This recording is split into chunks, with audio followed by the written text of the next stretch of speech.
Sinirong Ramnagorni MLA Hayakeba Kacham Montri Thuithamjak Surjit Dottono Paithakni Nairung Mungtai Boram Yafarlaika BJP Sodor Bedek Aro Manjaka Haste Montriokra Dr. Manik Shaha BJP Kashkur Rajiv Bhattacharya BJP Adong Omid Rokhi BJP Adongjuk Papia Dotto MP Repoti Tripurano Khobai BJP Kabama Adong Roktei Puro Nigomni Councilor Rokbo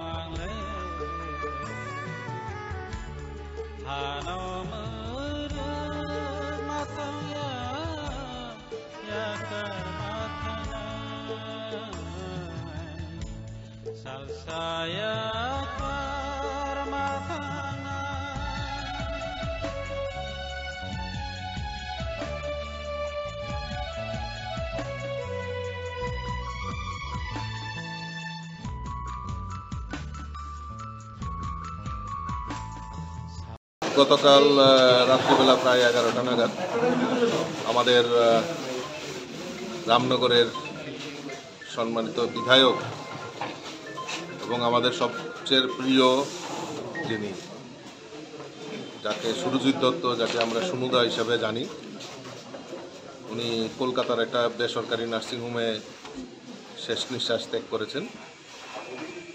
ওনার যে সাত রামনগরের মানুষের কাছে উনি ভগবান হিসাবে পরিচিত। উনি ত্রিপুরা রাজ্যের প্রাক্তন মন্ত্রীও ছিলেন। তো ওনার মন্ত্রিত্বকালে উনি এই ত্রিপুরা রাজ্যের জন্য অনেক কাজ উনি করেছেন। তো এবং রাজনীতিতে, ত্রিপুরা রাজ্যের রাজ্য রাজনীতিতেও একটা নক্ষত্র বললে চলে। তো গতকালকে ওনার এই অকাল প্রয়াণে আমরা গভীর মর্মাহত। ওনার প্রতি আমরা শ্রদ্ধাঞ্জলি নিবেদন করছি। পাশাপাশি ওনার পরিবারের সকলের আমরা সমবেদনা জ্ঞাপন করছি এবং ওনার দেখানো পথকে অনুসরণ করে আগামী দিন সবাই আমরা মিলিতভাবে কাজ করব, এই সংকল্প আমাদের আজকে নিতে হবে। এবং সুনুদা যেভাবে মানুষের জন্য কাজ করেছেন সেটা সারা ত্রিপুরা রাজ্যের মধ্যে একটা নজির সৃষ্টি হয়ে থাকবে।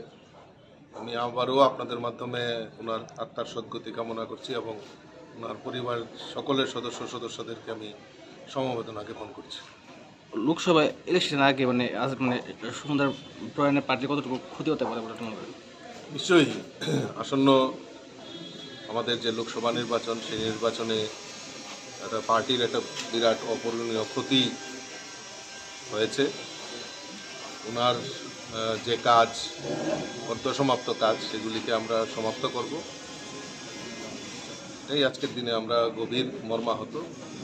এটা শুধু আমাদের পার্টি নয়, ত্রিপুরা রাজ্যের রাজনীতিতেও এটা অপূরণীয় ক্ষতি। কারণ উনি একটা নক্ষত্র ছিলেন এই ত্রিপুরা রাজ্যের। প্রথমেই বলেছি যে সাত রামনগরে এমন কোনো পরিবার বাদ নেই যে ওনার থেকে উনি উপকৃত হননি। কাজেই সাত রামনগরের কাছে একটা বিশাল বড় ভূমিকম্প হয়েছে। কারণ সাত রামনগরের ভগবান বললেই ওনাকে সবাই পরিচিত হিসাবে ছিলেন। আমরা বিজেপির যারা আমরা তো শোকাহত, পাশাপাশি ত্রিপুরা রাজ্যে উনি যেভাবে রাজনীতি করেছেন, আমি যতটুকু জানি উনি রাজনীতির ঊর্ধ্বে উঠে সকলের সঙ্গে মিলেমিশে কাজ করেন এবং ওনার এলাকায় উনি যেভাবে জনপ্রিয়, পুরো ত্রিপুরা রাজ্যে উনি জনপ্রিয়। তো এটা আমাদের বিজেপির জন্য তো ক্ষতি বটে, পুরো ত্রিপুরা রাজ্যের রাজনীতির জন্য অনেক ক্ষতি। আমি ওনার শোকসন্তপ্ত পরিবারের প্রতি আমার সমবেদনা আমি জ্ঞাপন করছি। ওনার আত্মা যেন শান্তি পায়। আমাদের পার্টির আমরা সবাই তার জন্যই খুব ব্যথিত। তো কাজে ওনার এই যে প্রয়াণে আমরা সবাই শোকাহত।